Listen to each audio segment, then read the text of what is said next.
Girl, have you seen me and me with a big hip man? Girl, we both gonna be fighting for a seat on a plane. Anybody got to know that?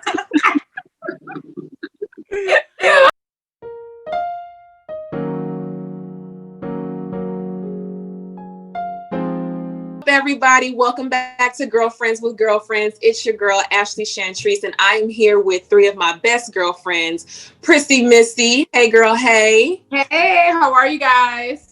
I'm good, girl. We see you with that hair and the pearls and the necklace, honey. Thank you. Girl, I just came back from Cardi B's party, so just flew in real quick, girl. But I'm here and I'm ready. Yes.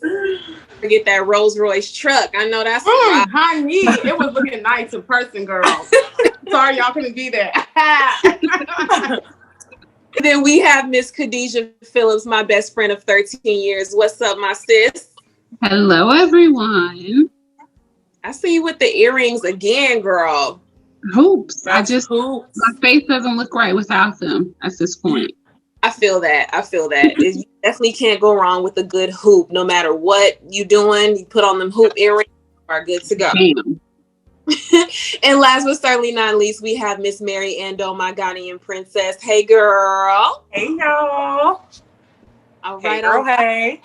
So yeah, this is Girlfriends with Girlfriends, where every week we discuss a new episode of Girlfriends, the themes surrounding it, the comedy, the fashions, everything that they discuss on the show. As you guys all know, Girlfriends is finally on Netflix after years of us screaming at them for, to them to put it on the platform. So shout out to Mara Brock Akil, the cast, the crew, everyone who has allowed us to revitalize this amazing, groundbreaking show. So let's get right into episode 4. And in this episode is when we meet Marcus with the big hips. I love me a big hip man. Do you really? I have hips. What? I wear the body shaper because I have hips. Girl, have you seen me and me with a big hip man? Girl, we both gonna be fighting for a seat on a plane. Anybody got to know that? His hips were so big, he had to wear a girdle. So yes, that man wore a girdle shows that his situation was out of control. I have been, there's a lot of men who have like a butt. And I'm like, why is your butt so big? Like, you don't need it. You're a man. Ghanaian man. Really? Yes, girl. They got some fat asses, girl. They just as thick as I am. Yes, they are. Right? There was a photo that went viral. It was just like, I don't know if he was Ghanaian, but he had that Ghanaian thickness. They called him Kofi Minaj. No. But yeah, it is something that we do notice, like, from Ghanaian side, that our men do have like more of a, they got that ass with that thickness. That ass. Loft rice going straight to their butt. That's hilarious. So with Joan, what was her issue with Marcus? Like, she snooped through his house. Walter Mosley. Good read.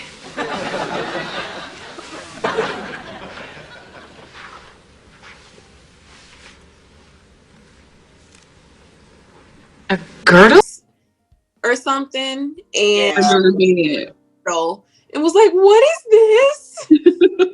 And he was like, I can explain. I have big hips. And then she like ran, and I don't know, I feel like Joan just wanted to find something like wrong with him. Why did she go through his stuff? Because I felt like he was so perfect. Like, he had everything she wanted. So, but I couldn't figure out what the reason was that she decided to snoop. Like, oh, remember? Was it that they weren't sleeping? I don't know. Met him online. They were all doing online dating. Oh, yeah. She wanted to figure out if he was a serial killer, because Maya kept on getting in their head with all this like stuff about murderers and like what she saw on that particular TV show. So okay, that must have been the reason why she started snooping. Right. Yeah, I remember that. So what body type on a man is most and least attractive? Khadijah, we'll start with you. So I have dated all kinds of types. I'm just not like that big on appearances, but I like athletic types. Like I've always gravitated towards athletes, like basketball players or football players or something. So that for me is good. But like more so though, probably unpopular opinion, I like skinny swole. Like I don't like big buff, like you're in the gym all the time. Like I just don't, that just does not do it for me. I don't like that at all. I do not like it. So like skinny, muscular, like you got some muscles, but you're still kind of scrawny. That's just scrawny. I don't know. That's just what I've always gravitated towards. Okay. And so you least... like the new Wiz Khalifa? Yes, because he didn't got a little swole. Yeah, he's swole. No, yeah. he looks good. He looks He good. looks really good. Yeah. Like just skinny swole, like the new Wiz Khalifa. Just like you've been in the gym, I can tell. There's some definition, but it's not like you don't have guns, because I don't need. Attractive to me is too muscular. I don't like that at all. I don't know if it's intimidating or what about it. I don't like that. I just don't like it. Like, I feel like you don't have to walk around like this. Why? Why, bro? Like, why? Well, who is this for? This isn't for me. Like, you just want to beat people up. Stereotypical, I know, but like, why are you so big? Right. Well, what is your most and least body part on a man? The body part, I would say, and if you know me, I would say teeth. It's like, it's probably not as fine, but I love, like, there's something about teeth. Oh my gosh, she's like thinking about it right now. I just love teeth. Look at how excited she is. She's like, girl, there's nobody here right now. No, I'm obsessed with teeth. So like, if you got like a nice set of teeth, oh my God, that's all I need. And then like your eyes next. But teeth will like literally, like if you like tell me like I need a Lambo truck, I'm like, okay, baby, because I'm teeth. Hypnotized. Body type, I would say like athletic to like, even if he's not like too muscular, like if he had like a little jelly, that's okay. But like athletic, nothing like steroid looking, nothing like where it looks like your muscles are literally about to explode out of your arms. No Arnold Schwarzenegger kind of ish. That's what I can do. Mary, how about you? Describe Ashton. Right. So, you know what's so funny? Like, opposites really do attract, because like my boyfriend is not like what my stereotypical look would be. So normally what I go for is very skinny. Like, I don't even care if you have muscles. Like, I love the very skinny type, and I love super tall. So like my first crush in middle school, he was 6'6", and I had like, he was 6'6", super skinny.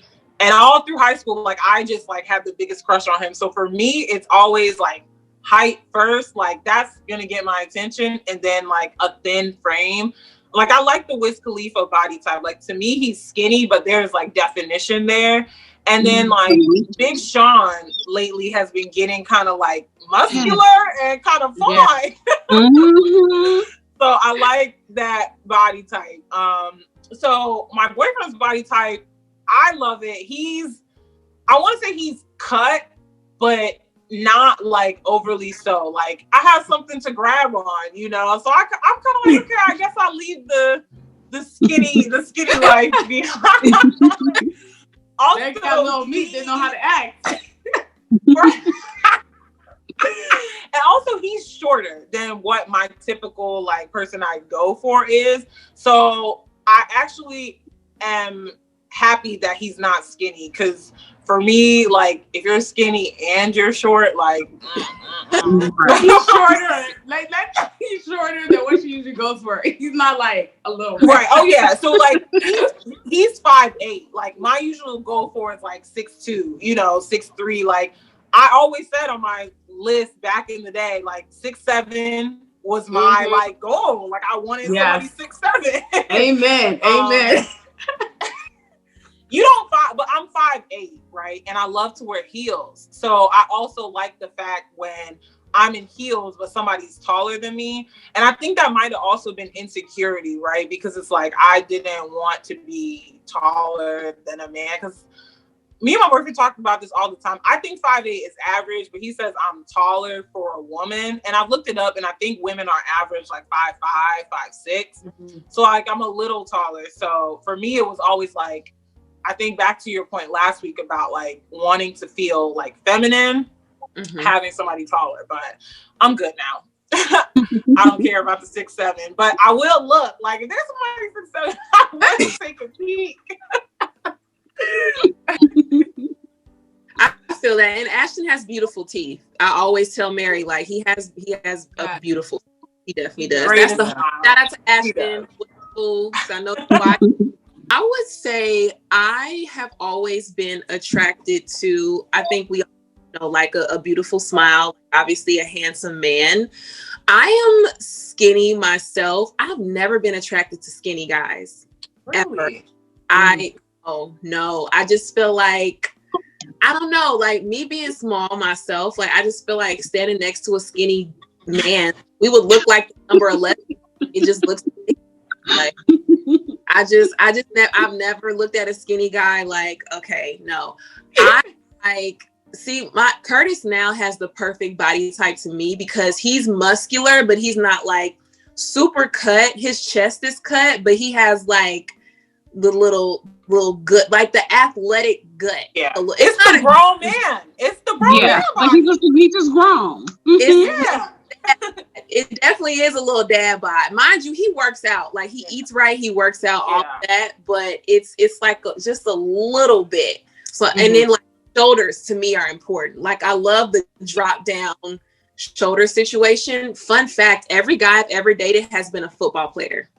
Whether they played really good in high school or college at some point.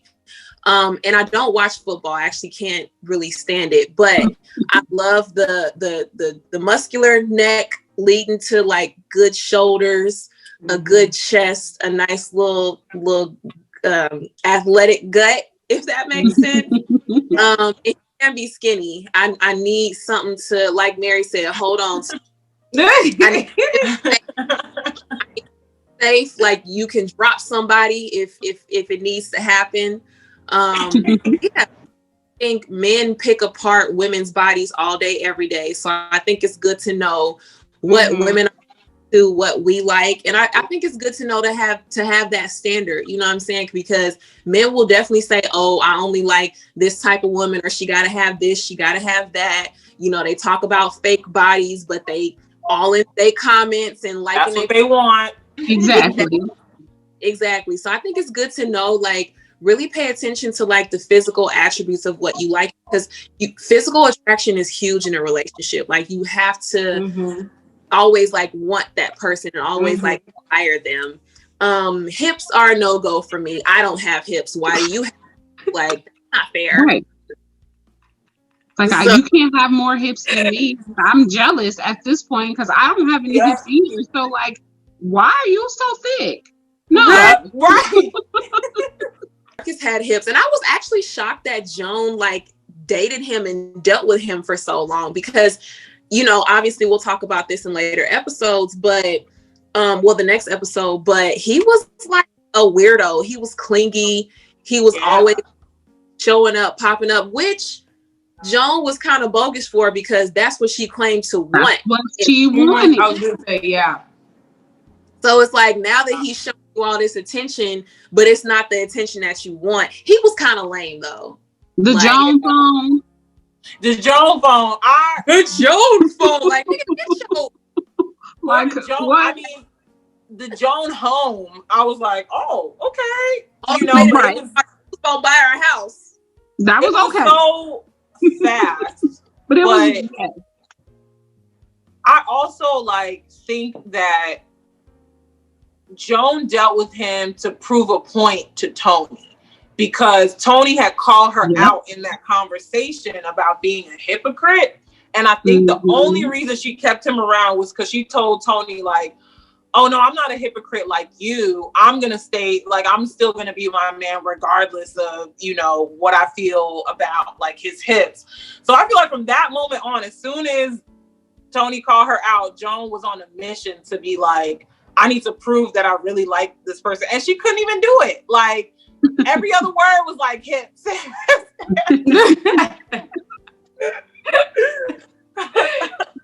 And like he, you know, on paper, he looked good. Like he had a job, money. He had a lot of money if he was just willing to like buy this woman a house. And cell phones were expensive back. Well, they expensive. It wasn't a thing that everybody had a cell phone. You know, so the fact that he like bought her a phone and like was coming to her job, I'm sure he was paying for all the dinners they were going to. So it's just like. But then again, don't you feel like it really don't matter how nice a guy is to you? If I'm not feeling you, I'm not feeling you. Like, that's it. Yeah. I don't care how nice you are. You might be like the best guy ever, but if I don't like you, I just don't like you. Like, I'm sorry. I don't like you. And I feel like women should guys. I have felt guilty before about that though, because there was this guy that I used to go on a couple dates with, and it actually dragged on for years. Like we weren't together, like, but when I would come home from like college and he would come from college, like he would take me out. Literally the nicest guy. And I felt like in my mind, I'm like, at that point, I didn't realize like, hey, a nice person can be a nice person. They just might not be the nice person for you.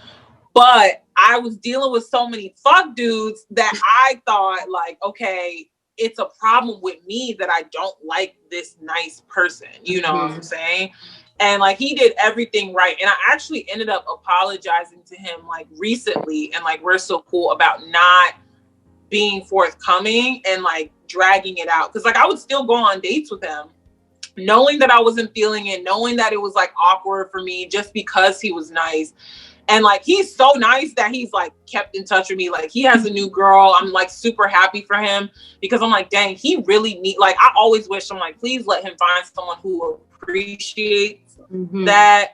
But I always regret like not being honest about it. Like I didn't know how to say like what was wrong.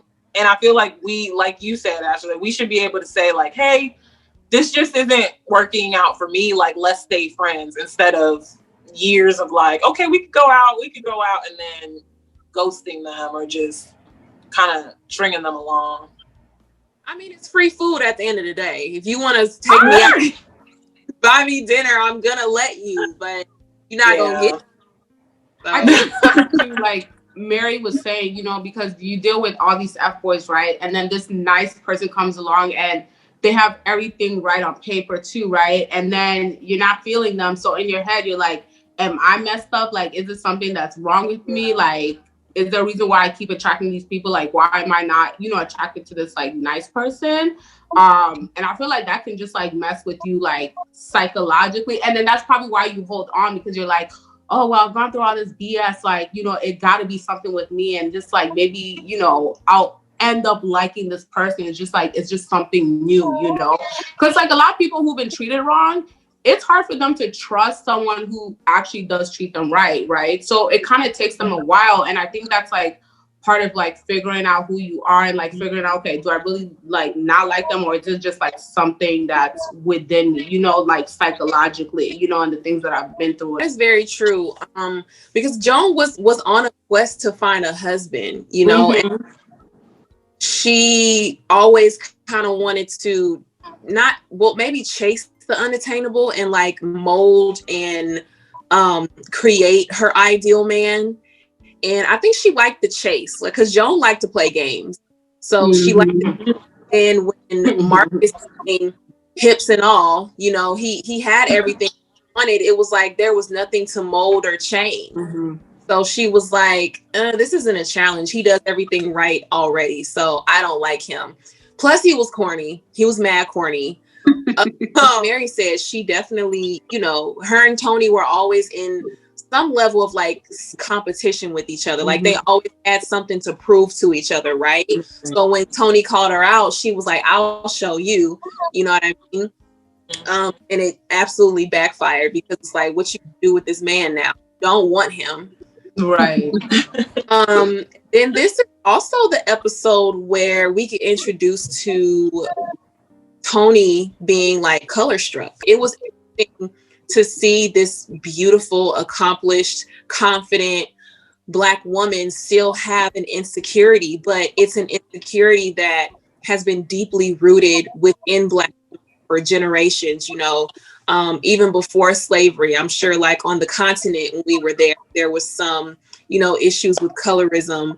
But how do you guys feel about Toni essentially being color struck and not wanting to date that very, you know, nice, attractive millionaire man because he was too Black? Dale and I did not work out. That it was projected on someone else, because I think what we discussed earlier, like I went through the same, like it was the same story for me in like middle school when I started having crushes on guys.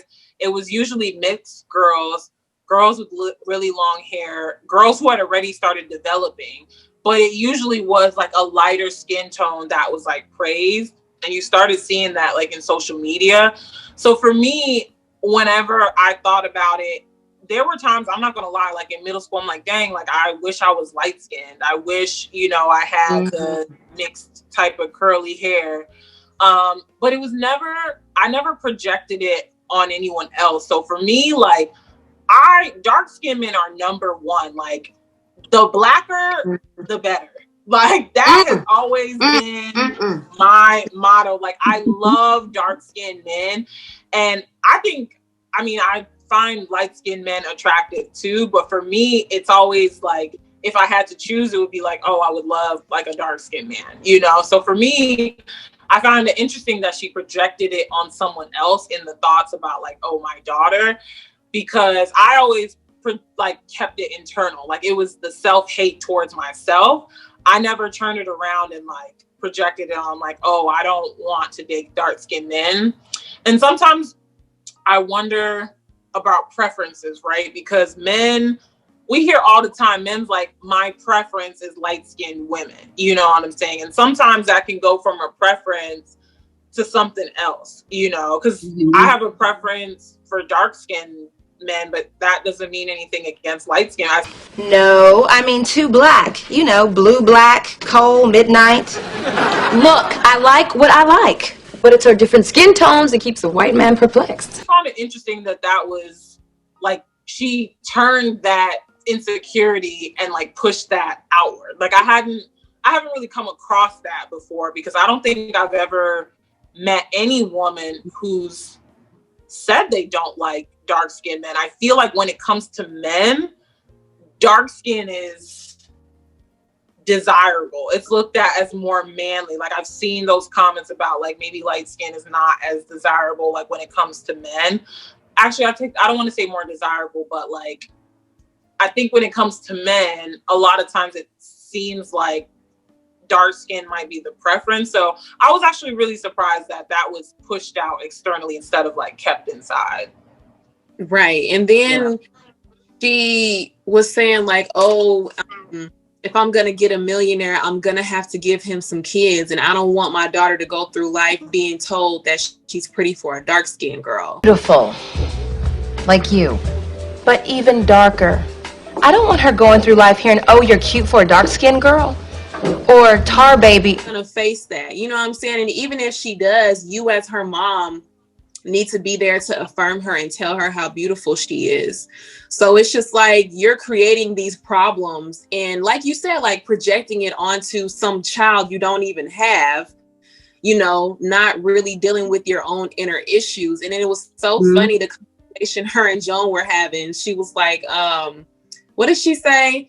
Going through life being called pretty for a dark-skinned girl, and the time you called me skillet. She was like, hurt me. I said, pass me the skillet. So I said it again. She said, no, you said, pass me the skillet.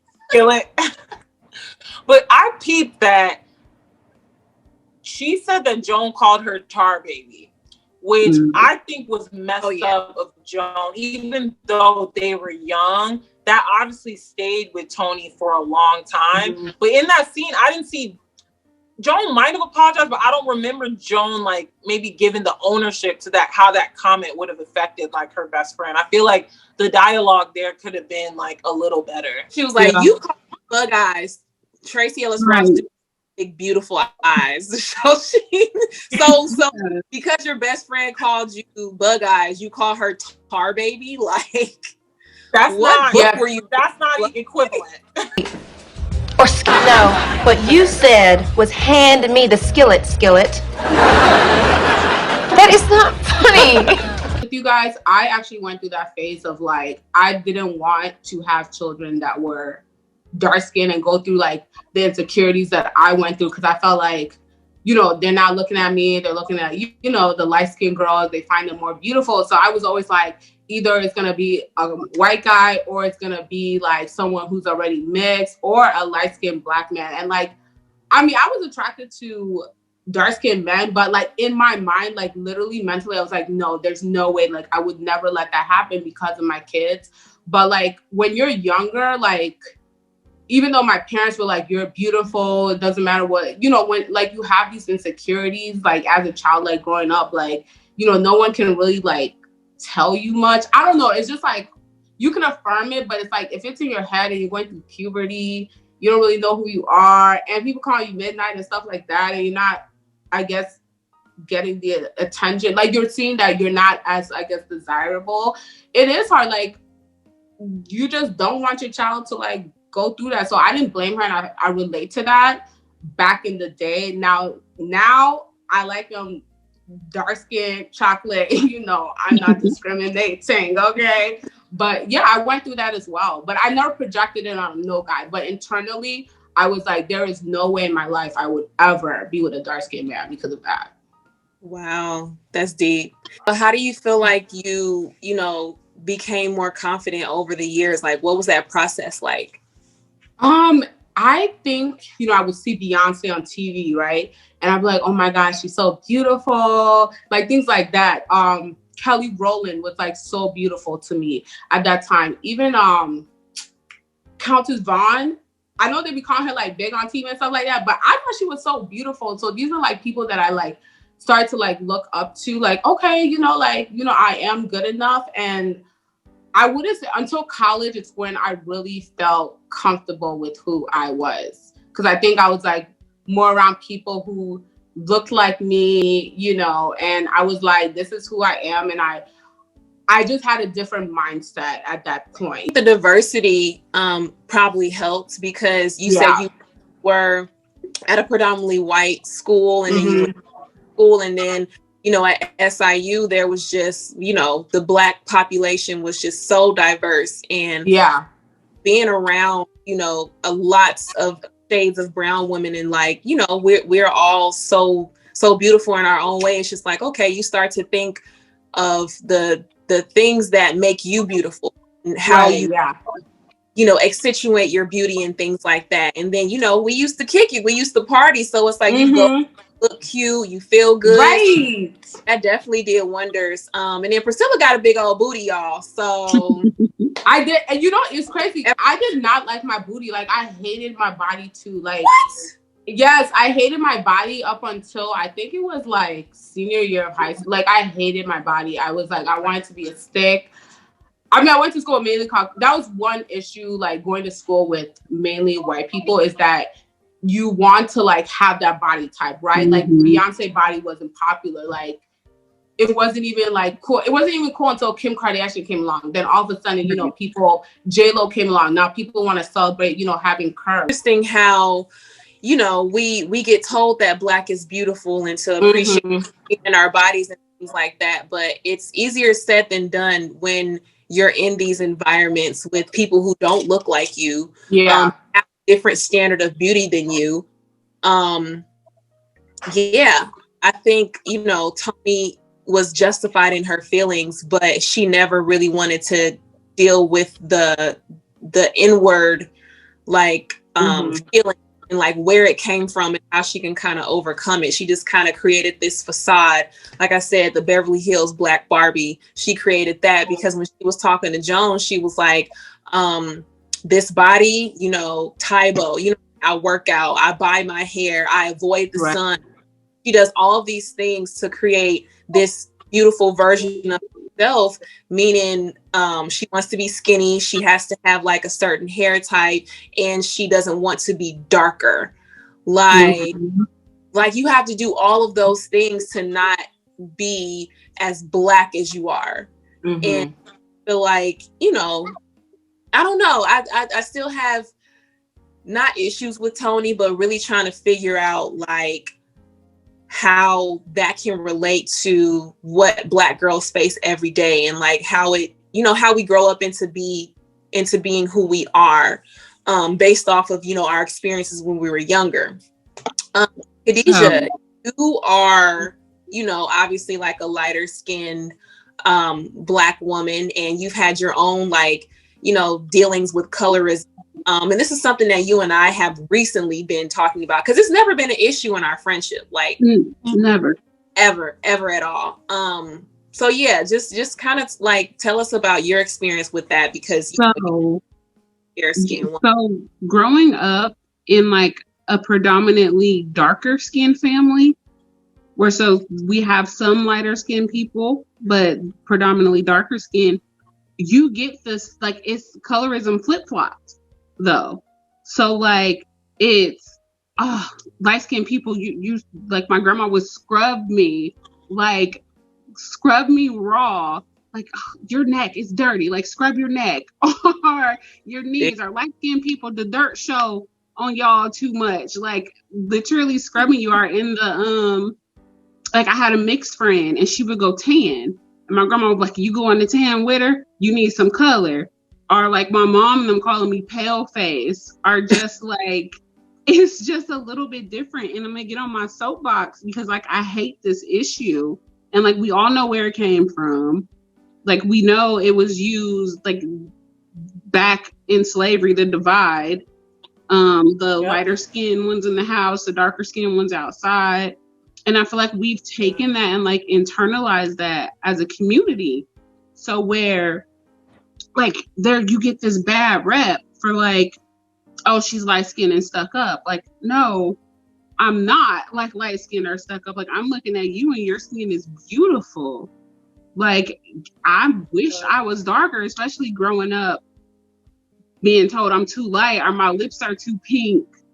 Or like, I bet when you do, because I did the ancestry DNA, like I bet it's going to be so much white in you. You're not one of us. You're like, it's hard, like hearing that a lot, honestly. So like you feel like, well, am I not Black enough? Like what? Like this isn't my fault. Like so you're outside in the sun, whereas the other person in your family is trying not to be in the sun because they don't want to get darker. Like it's just, I've always hated that issue. I've hated that that's even something that we have to deal with. Like I told AB recently, like I want to say a few months ago when we were talking about it, and I told her, I was like, I don't like being light skinned. Like I'm dark now, because of the summer, but usually I'm like a couple of shades lighter, and I don't like it. Like I feel like everybody's like, you look sick. Are you sick? I'm like, no, I'm not sick. Interesting, because when you told me that, I had a conversation with a coworker maybe a few years ago, and she's biracial. Like her mom is this very beautiful, exotic looking white woman, and her dad is very dark. And she would say like, you know, I grew up around a lot of my darker skinned cousins, and she said I would sit outside for hours and want to be darker. That was the first time I ever heard that. I always felt like lighter skinned girls, like, you know, kind of had this privilege, and they were like, oh, I'm light, like I'm good. Like I never felt like light skinned girls had the insecurity of wanting to be darker until I had that conversation with her. And she was like, yeah, like I love Blackness. Like I love my Black side. Like I will never say, oh, I'm biracial, I'm mixed. Like, cause you know, some biracial girls have this, you know, they always have to let people know, oh yeah, my God, I'm mixed. Okay. Paper and plastic, I'm mixed. So, no, you're Black. Right. 100 years ago, you would have just been black. Right. That's it. I love my blackness. Even when it came to like microaggressions in the office we were working at, she would be going in on them white people. Like she was not playing their ass. So that was but to even have that conversation, you know what I'm saying, and not just write her off as like, oh, she just light skinned. Like, no, we became friends and we had this open dialogue and this conversation about colorism. And I think once Black women of all shades like really sit down and talk to each other and not point fingers at each other, and kind of perpetuate those stereotypes of you know, the stuck-up light-skinned girl and the angry Black woman or whatever it is. Like once we have those conversations and figure out like, hey, we got all this shit lined up against us, let's not bicker amongst each other. Like let's talk to them, you know what I'm saying? Like all this inner like conflict isn't necessary. So the fact that Toni and Joan were friends, I think was beautiful, because it's just like what a lot of these shows only really see certain types of women hanging out. Living in, like, you'll notice that a lot of the lighter skinned like influencers and celebrities, they don't have dark skinned girls in their friend group. And I've seen it. See them, it's like they're nice to you, like they're cool girls, but they don't invite you nowhere. You know what I'm saying? Like they don't take pictures with you. They don't put you on their Instagram or anything like that. And even when you go to like clubs and like places out here, the dark skinned girls don't get into VIP. Like they don't get let in, you know what I'm saying? And there's issues with so many establishments out here just practicing colorism because they feel like if they pack their club with a certain type of girl, that's the hot club. Unfortunately, society pitting us against each other, right? And so it's like in our heads, and you'll even see sometimes online, like there's some light-skinned women who really truly feel like they are better than, you know, dark-skinned women because they're light-skinned. Like they just feel like, you know, they really are like, I'm more desirable, like I do better than you.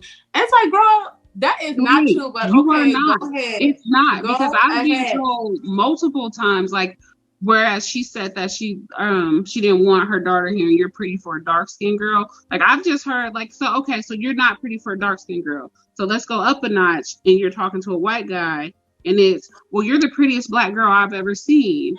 Or you're pretty for a Black girl. Like they're still gonna put you in that box. Yeah. Like it doesn't matter if you're in the light end of the box or the dark end of the box, you're Black. Like that's just exactly. Yeah, it's really crazy because, like, if we talk about, like, I think Khadijah, you mentioned it, how it started, or it was actually like who mentioned it started on the continent.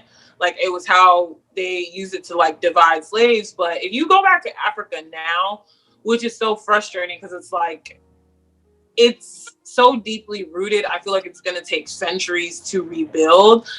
One thing about, I feel like people will go back to Africa and like Ghana in particular, like where I'm from, and they'll be like, well, there's no stuff that goes on like that because it's all Black people. Like there's no like white people putting out divisiveness. But no, I feel like it's even more so a problem when it's all Black people in that country. Like there has to be some sort of hierarchy. So I saw this conversation online about mulatto, using mulatto as her name and like reclaiming that and whether it was offensive. And to be honest, I haven't heard it recently, but I had heard mulatto used often when I was in Ghana. Like they still use mulatto to describe light-skinned people. I still feel like it's a little backwards, but that's why there was never that sting to me when I heard the term mulatto, because in Ghana, that's what a lot of Ghanaians used to refer to lighter skinned people. Another term they use is half caste, which I think here might be offensive. Like a half caste meaning like half white breed. Yeah. And so in Ghana, it's not offensive. Like I haven't had the conversation with my mom, but like I've heard it thrown around like all the time, like, oh, she's half caste. You know, she's this and this, she's mixed with this and this. So it's really weird because like in other places that is still very strong, that like if you're light skinned, you know, you get those opportunities, like sort of like Priscilla, like my mom's light skinned, my mom's side of the family is like very fair, and the only reason that is like we go back in our family tree and we have Dutch ancestry. Like my great granddad was from the Netherlands, and he was involved in the slave trade. Like he came to Ghana and had a child with a Ghanaian woman. And fun fact, my mom and my uncle went to meet our like Dutch family in the Netherlands last year. But that's like a whole, I know they were shook. They're like, whoa, we got Black cousins. But my uncle like is really into ancestry.com. So he charted our like tree back. And the way my mom likes to tell the story, she's like, oh yeah, he got married and had a child. I'm like, we know what he did during the slave trade. Like, don't even try to sugarcoat it. And like, there's a lot of families in Africa that are a result of that, of slavery. It could be rape. Like, you know, we try to romanticize it. There's a lot of descendants that could be rape, be descendants of rape. And it's just so funny because it's like, even when you go back to Africa where like Blackness is celebrated, it's still like that. It's still like, oh, the lighter people, the half caste have more money. The mixed families live in better neighborhoods of the country. Like, I don't even know how long it's going to take to like get rid of that mindset. And it's so ingrained. Like, one thing my mom said, and she said it a very long time ago, I want to say maybe like 15 years ago, but I never forgot. And it kind of gave me some insight into how ingrained it is. Like, she said something and she made a point about me not being light skinned.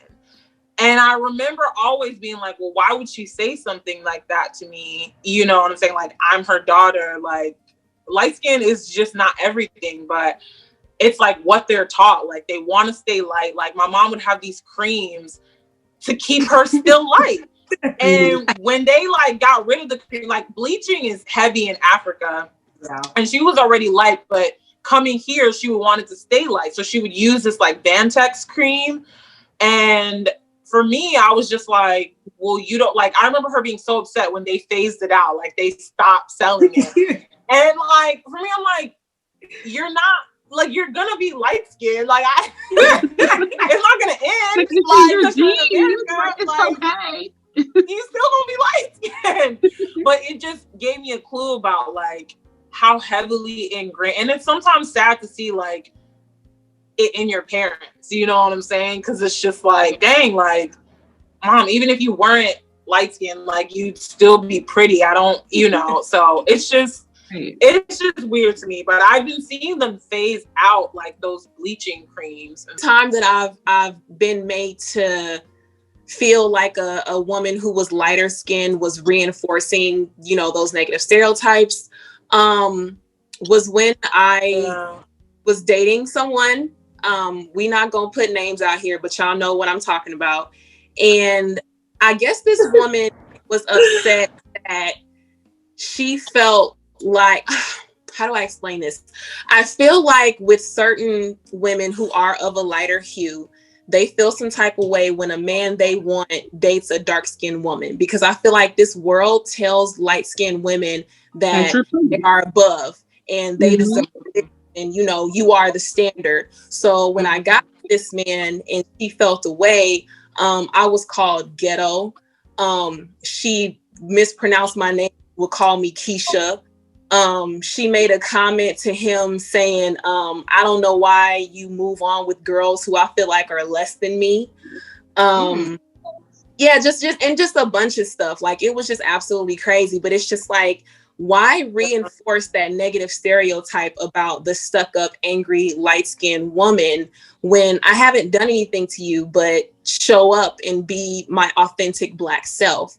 And I feel like there's just this pushback of, how dare you not reinforce what the world has told me my whole life?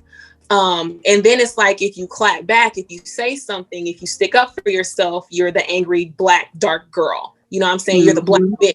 You know, so we're just reinforcing negative stereotypes all across the board instead of sitting down and having a conversation or dealing with your internal shit.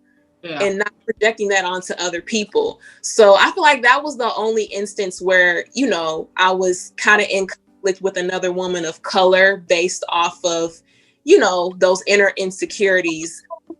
But I feel like if both sides just don't reinforce the bullshit, you know, and you know, deal with people on an individual basis and not, you know, kind of fall into those stereotypes. Like, I think we could make progress, but I feel like men, you know, kind of egg it on. Make it worse. Sometimes worse. And there's just all this competition about being better, you know, but why have a competition and be better when you can be your best self and walk in that and stand it? And Toni did make that announcement, like, he's too black. And Lynn was the most upset, and she's half white. Yeah. Lynn was like, what? Lynn was woke. Like, she called sure was bullshit. The most woke. That you say, you know, that your mixed friends always felt like they had to choose. Lynn made her choice, and she went in on like, you know, say it loud, I'm black and I'm proud. Like, you know, in Maya, you know, her being from a predominantly black neighborhood and always being okay with her blackness was like, did the whole Black is Beautiful movement skip you? Like, what is wrong?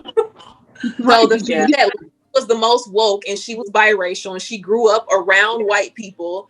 Maya had to put her together. Joan was kind of like, okay, yeah, you tripping, but I'm trying to get ready for my date. You know what I'm saying? So,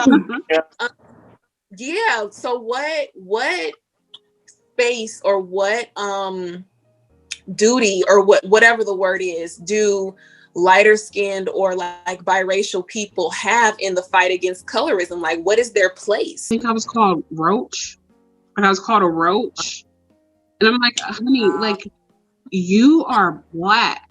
Like, I don't know what other way to tell you this, but you are black too. Like, so to pick apart somebody else who, just because one of your parents is white, you're still black.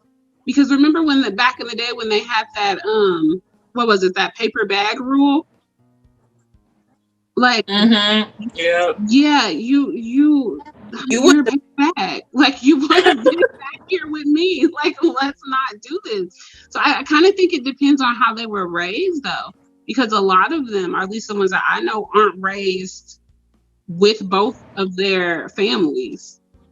So, like, a lot of them will end up raised by just the white side. So they, like, get it ingrained into their head that, like, okay, well, I'm white too. Like, yeah, I'm black, but I'm white. Like, so I think it just, and then the ones that I've known that were raised by their black side, they're like, what she said, what? I'm with it. Like, I guess it depends on their environment, but I feel like I think they have the response. They need to learn both, because I think they could be an asset. Like, you're a walking billboard of this mixed, like, race. Like, you are black and white. Like, it's not going away. Like, so I feel like it's their duty to kind of try to bridge gaps and see both sides and go to both sides of their families and try to, like, mend rifts and whatnot. I don't know. That might be too much, but that's just what I think. No, you're right. I feel like a lot of them just pick the side that's easier. White is easier. Let's just be real. It's easier to be, like, you know, so I feel like they pick a side. And, you know, there are so many negative stereotypes about Black women, like you said, where we're angry, we're this, we're not nice, all of that. So if I have the choice to be, well, if I'm ignorant and I have the choice to be white or Black, I'm going to choose white, because all of these so-called negative stereotypes don't apply to me at that point. But when you get around these white people and you're mixed, you a nigga to them. So it's just like, you know, you're so hard to assimilate into an unwelcoming demographic or an people who don't even want you there anyway. The biggest thing is acknowledgement, right? So I think I saw someone on Twitter, and, like, I've known him for a while, and it was a topic of colorism, and he expressed, he's like, well, colorism, he expressed that he didn't feel colorism was real, right? And he is very great looking guy, light skin, light eyes. You know what I'm saying? And he was just like, I've never felt like colorism, like, doesn't exist. And, like, I've never, you know, he's like, the only time I've been affected by colorism is when a girl says she don't like light skinned guys. So he was kind of like poo-pooing on it. But then he talked about you know, he doesn't feel like it's affected him in his career. And what I really want people who say that to understand is like, when you are of a lighter hue, like it makes white people feel safe. You know what I'm saying? Like dark skin, especially men. So it's like if you and a very dark skinned Black man went into a job interview, more than likely the lighter skinned Black man is gonna get it. Like your proximity to whiteness is going to help you. And sometimes I just get disappointed when lighter skinned people refuse to acknowledge that. So I totally like appreciate you, Khadijah, for sharing your story about how you've been made to feel, but like also acknowledging like the hurt that goes into the other side. I think a lot of times that acknowledgement isn't there. So like for him to say, well, like I've never, like colorism doesn't affect me. And it's like, well, yes, like you have light skin and you have light eyes. Like, right. It doesn't affect you. No, it wouldn't.